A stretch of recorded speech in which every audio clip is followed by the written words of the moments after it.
Will from the Think Different podcast, back with another quick episode, because during my time as a genius working at the Apple Store, this was probably one of the biggest annoyances, and now Apple is forced to take care of this problem. So Apple is going to be forced to pay $50 million for allegedly selling MacBooks with a faulty keyboard. This started back in 2015 with the MacBook, the very small 12-inch MacBook, where they came out with this new butterfly design. Immediately, there was definitely something fishy about these keys, because a lot of people would say that it would stick multiple times. I would use a black stick, which allows you to pinpoint certain areas that were really going off. And on top of that, replacing the keys were very impossible to do.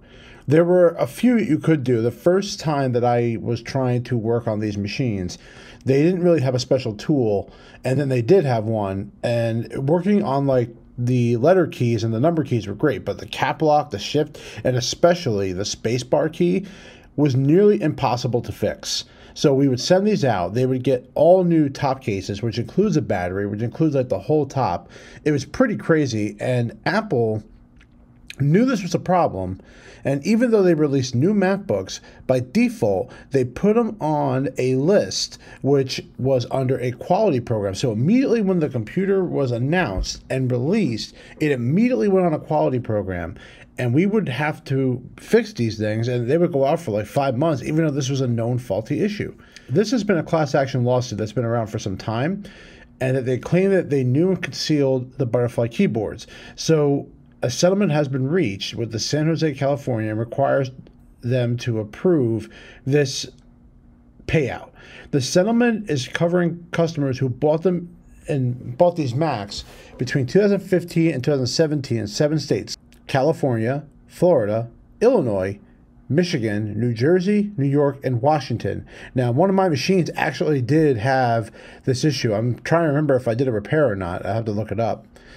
So what they're going to do is that the maximum payout is $395 who replaced them if you had more than one repair, $125 who replaced one keyboard, and $50 to people who replaced keycaps. So this is where it's going to be important for you to have your old stuff that Apple sent you, your work authorizations that they sent you. So it's important that hopefully you still have those to get payouts for that. And remember, it's only in those specific states.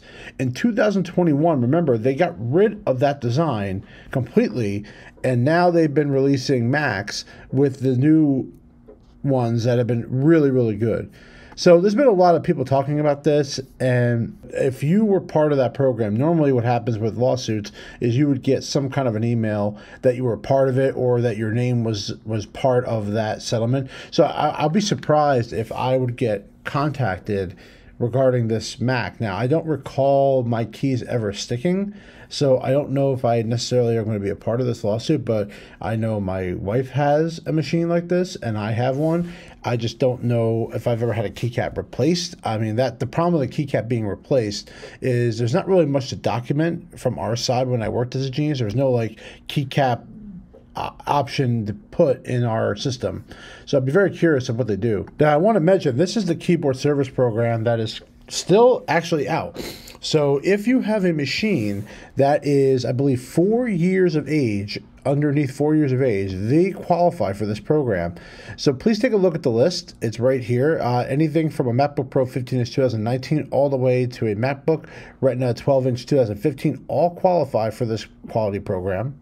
Under the additional information, you will see the program covers eligible MacBook, MacBook Airs, and MacBook Pro models for 4 years after the first sale of the unit. So 4 years you have this quality program. So keep in mind, if you do get any kind of a repair done on this machine, or you have, please, please, please look through your records. Go to Apple. They will definitely have a record of a repair done for it. So again, the qualifications is that the letters or the characters repeat unexpectedly, letters or characters do not appear, and the keys feel sticky or do not respond in a consistent manner. So take a look at this program right now. It's still going on. Obviously, this program is going to be around until 2023 because of the age of the last MacBook Pro that had this model. Very happy Apple removed that. I have not worked on any of the repairs for the new ones, but there's definitely no outlash or anything going on right now regarding the new keyboard design. So I would say that issue has been resolved. But yeah, working at Apple during this program sucked.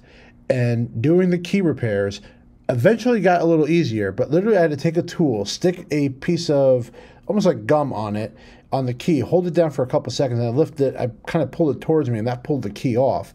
And then I was able to put it back on with relative ease. But all the keys that are not a normal shape key, that was really hard to do because there's other mechanisms, and the spacebar especially.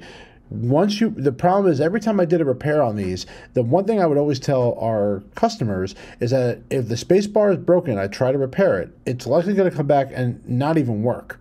And that's why I never did a space bar. In fact, it was impossible, I think, to do a space bar. So that's what's going on with Apple's $50 million lawsuit. See if you're a part of that program. And I'm so glad that they addressed this. I think it was necessary. Even though Apple was doing free repairs on this, it's still an inconvenience. You're without your machine for many days. Sometimes more than one person was without their machine, and this was absolutely necessary to address. So I want to thank everybody for joining me here on the Think Different podcast. Please leave us a like, and any questions you have about this program, please review it on the bottom in the comments. Thank you guys, and I love every single one of you.